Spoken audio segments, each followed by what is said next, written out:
You are returned to us, dear friend, and none the worse for bearing the heavy burden which I did press upon you. Most glad am I of this. I am informed that your efforts to negotiate a peace with Lord Ramuh ended in conflict. Pray tell me, what befell?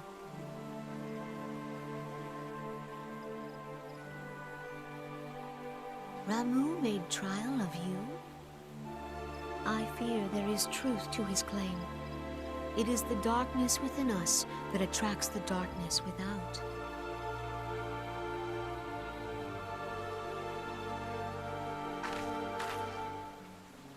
It cannot be denied that misfortune follows man.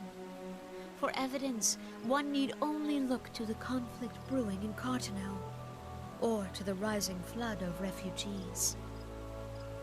Our shared struggle against the Empire should have served to seal our union. Yet the ties which bind the Alliance strain under the weight of gross self-interest. As the scars of the calamity begin to fade, so too does our sense of common purpose. Yet now is scarce the time to forget our shared responsibility. If this new-sprung realm is to survive beyond its infancy, it must needs be nurtured by all.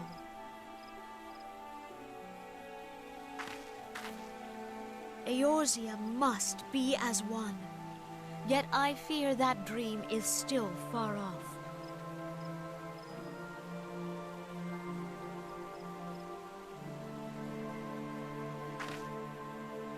On behalf of the people of Gridania and the elementals both, I thank you for all that you and your fellow scions have done.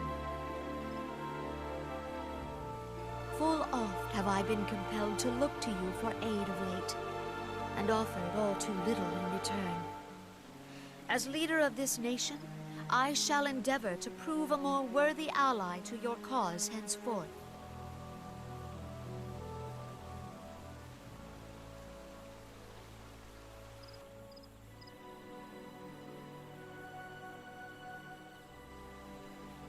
Lord Ramuh has departed, yet the keening of this ill wind grows no less insistent. Voices of the forest, pray speak and I shall listen. What unseen evil begets this unease in my heart?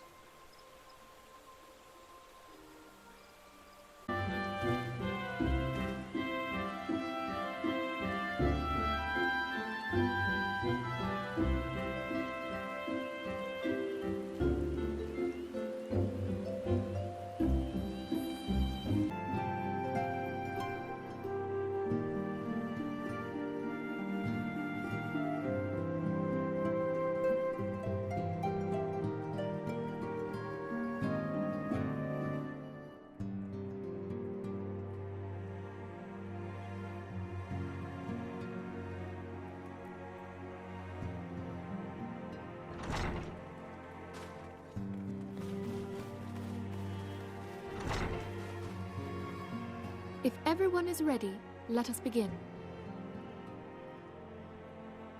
Urianger, the floor is yours.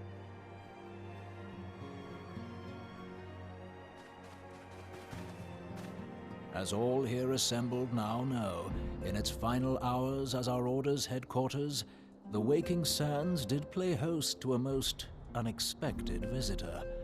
I speak of the Ascian clad in white, Elidibus. Unwelcome though his presence was, his words that day did serve to confirm a truth long suspected, that the Ascians are eternal beings to whom physical destruction is as a temporary inconvenience. In the intervening time, Urianger and I have striven to discover a means by which the Ascians might more permanently be slain. And 'tis my belief that we have found the thread that will allow us to unravel the twisted skein of their existence. In the moments prior to Leviathan's most recent manifestation, the Sahagin elder who summoned him was observed to undergo some manner of ascension. The etheric readings taken by Y'shtola at the time of this transfiguration have proven most enlightening. The disruption to the flow of ether was sudden and dramatic. So tangible was the agitation, I scarce had need of my goggles. The significance of Y'shtola's readings might better be understood in the context of mine own, taken at the instant of the Lord of Levin's demise. Unlike the primal, the Sahagin was not subject to etheric dissipation. Before discussing our new discoveries, it may benefit us all to recall what we know of etheric behavior.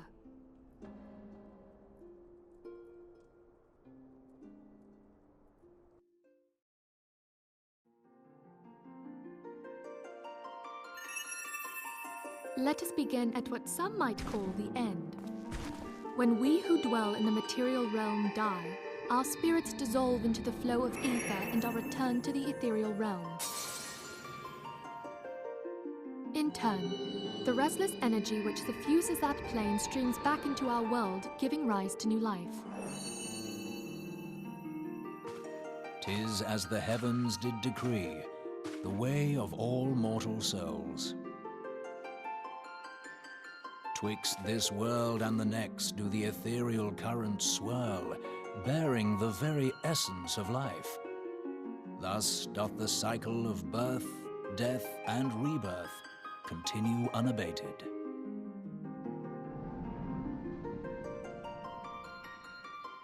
Primals behave somewhat differently. In order to manifest and then maintain a physical presence in this realm, they must consume vast quantities of ether, most often in the form of crystals. Though they may seem to live, their flesh is but ether given shape.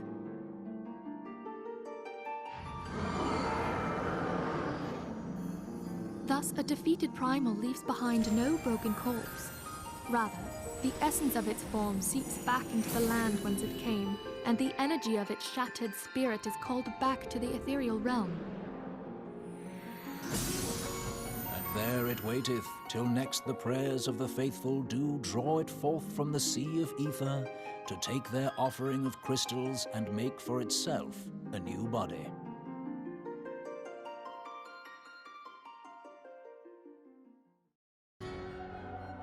Which brings us on to the third group, the so-called immortals.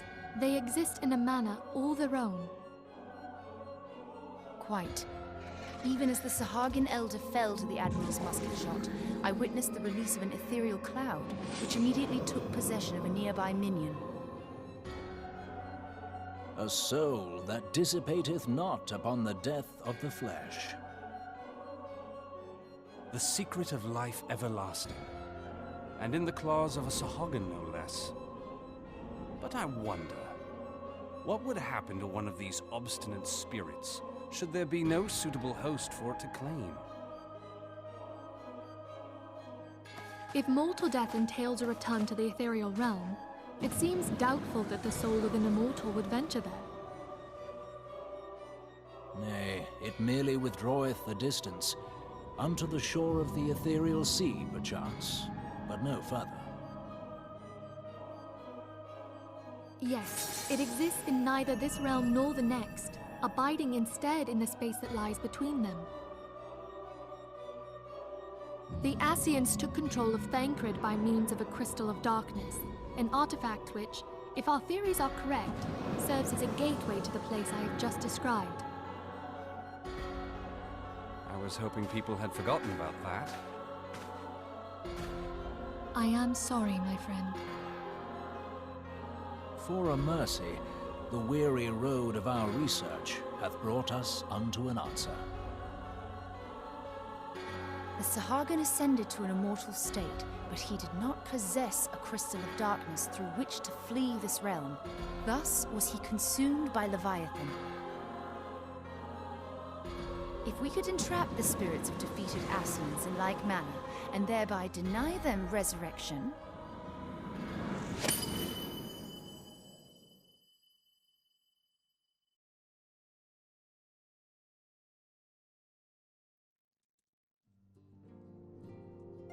therein lieth the path to victory. Thou art most perceptive, my lady.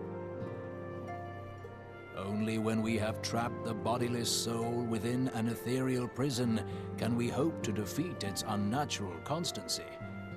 Thus might even an eternal paragon be consigned to oblivion. These feats are, of course, far easier said than done. At present, we lack a viable means to entrap and extinguish an Asian soul. Yet, I believe it to be possible. The pieces of the puzzle lie before us. We have but to put them together.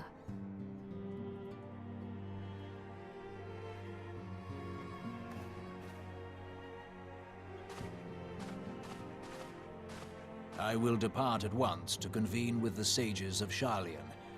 Together shall we divine the steps by which our goals may be achieved. I have the utmost faith in you, Archon.